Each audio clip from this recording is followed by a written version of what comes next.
Hello everyone and welcome to FreeFlight. Today I'm going to be focusing on the new flight logging system which has been designed from the ground up to work on mobile phones, tablets, and the same interface will be in use on the laptops or desktops that you're already using.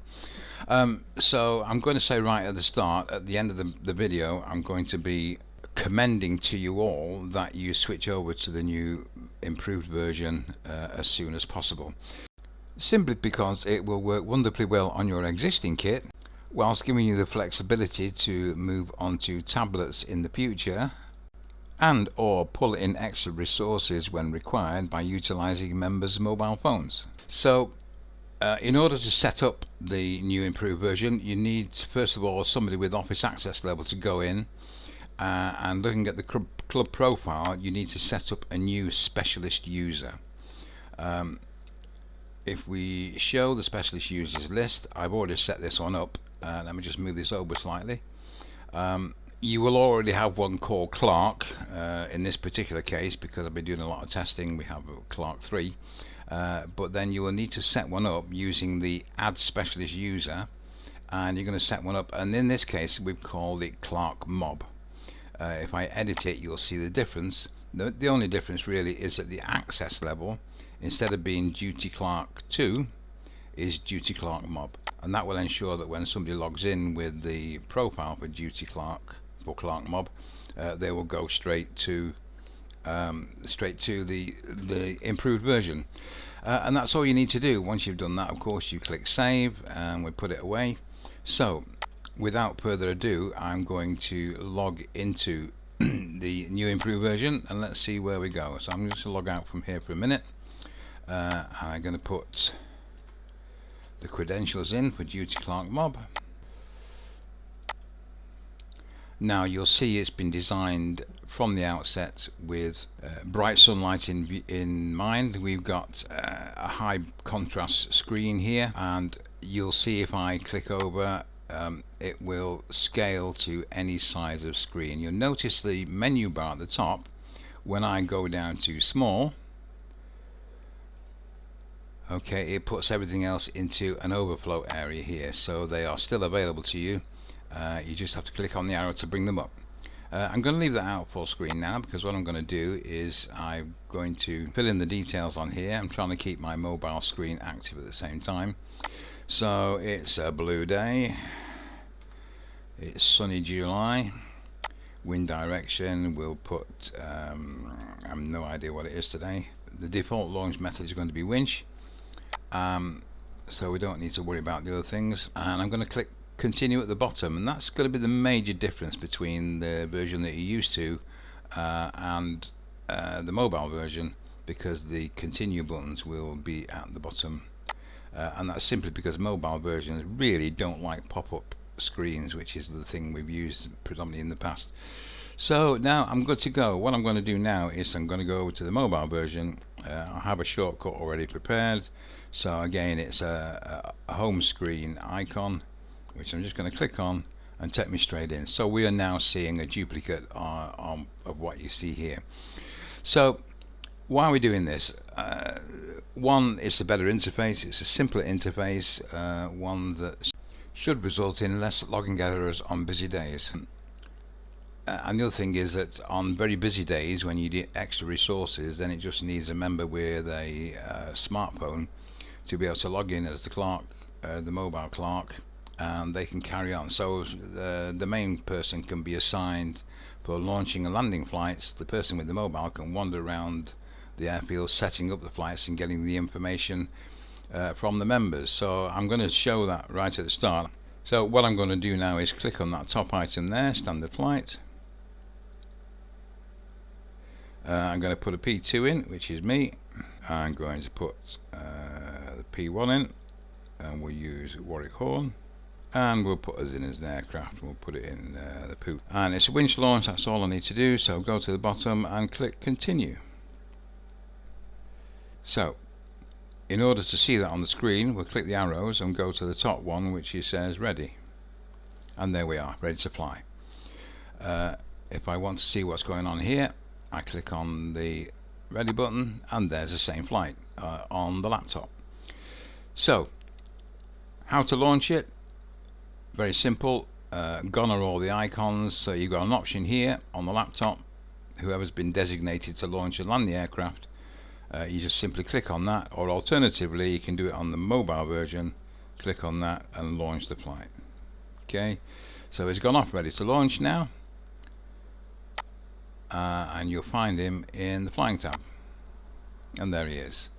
If I go over here, I'm in the overflow area, so I'll click on that and go to flying, and there I am.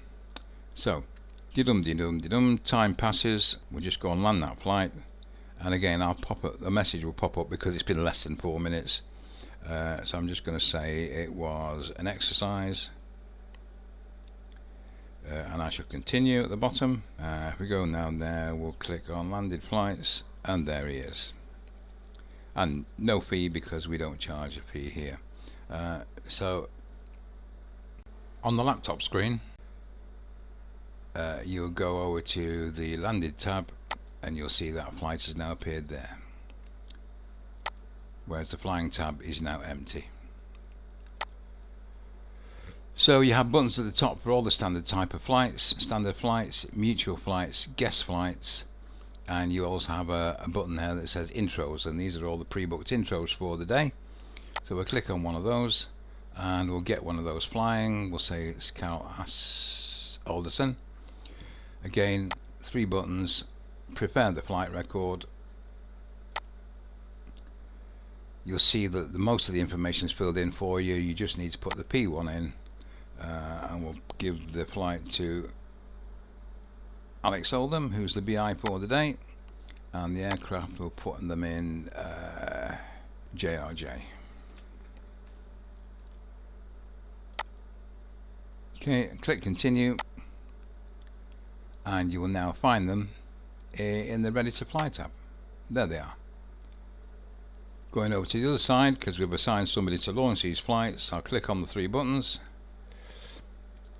First of all, I'll go down to the ready to fly tab, click on the 3 buttons, launch them. Okay, so now click on the flying tab, and there they are. I'm going to leave that for a while. I don't want to put another launch failure in. So yeah, that's about it. Guest flights handle the same way as before. We need to put the number in of the person who's the guest flight, the member. Click continue at the bottom. Click Bob. Click continue. Put the ident in. And the P1 surname. And there's 2 Armstrong, so we'll just select Mike. And we just need the name of the guest now. Click continue, and there they are, ready to launch. Same principles apply then when you're ready. So we'll go to ready to launch. There he is. Click on that and we'll launch that one as well. So let's go over and look at the flying tab. And there's 2 aircraft in the air. Let's confirm that on the other screen. Okay, so either one, doesn't matter which, because everything gets replicated. You can click on the buttons. Let's land Alex Oldham, and they've gone, and you'll now find them in the landed tab. Confirm that on here. I click the flying tab to refresh it, and then go to the landing tab. You'll see that the aircraft is there.